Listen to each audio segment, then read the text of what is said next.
Qui si parla di una vera e propria catastrofe, cioè pezzi di argini da una trentina di metri che se ne vanno via come la neve al sole. 230 mm d'acqua caduti in 24 ore hanno messo in ginocchio il Veneto. Per noi è stato di emergenza, la Regione lo dichiara, quindi per noi è stato di emergenza e di calamità. Come 2 anni e mezzo fa il governatore del Veneto Luca Zaia si ritrova a dichiarare lo stato di calamità, una situazione parzialmente diversa a quella del 2010, questa volta il maltempo ha colpito a macchia di leopardo, ma i danni sono sempre elevati. Partiamo dal mezzo miliardo di euro in su.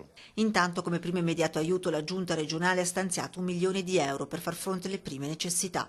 Oggi però, rispetto a ieri, la situazione si fa economicamente più difficile. Il governatore Zaia scrive al presidente del Consiglio Enrico Letta, oltre che ai parlamentari veneti, per chiedere ora un intervento anche da parte dello Stato. Noi non ce la facciamo a far fronte a tutti questi danni con il bilancio della Regione, questo è poco. Non possiamo neanche pretendere che i comuni paralizzino i loro bilanci per anni a causa di questa ulteriore ondata di maltempo. Colpiti maggiormente il Veronese e il Vicentino, ma non c'è provincia che non abbia subito danni. Ancora una volta in ginocchio le aree artigianali, devastata l'agricoltura, saltata la stagione bieticola e compromessa quella cerealicola. Le cause di questa situazione sono molteplici, dal cambiamento climatico, ma anche all'urbanizzazione selvaggia, ed oggi bisogna correre ai ripari. Bloccare l'urbanizzazione, perché è evidente che abbiamo urbanizzato troppo in questi anni, poi le colpe non tocca a me andare a chiarire, ma è evidente che abbiamo urbanizzato troppo.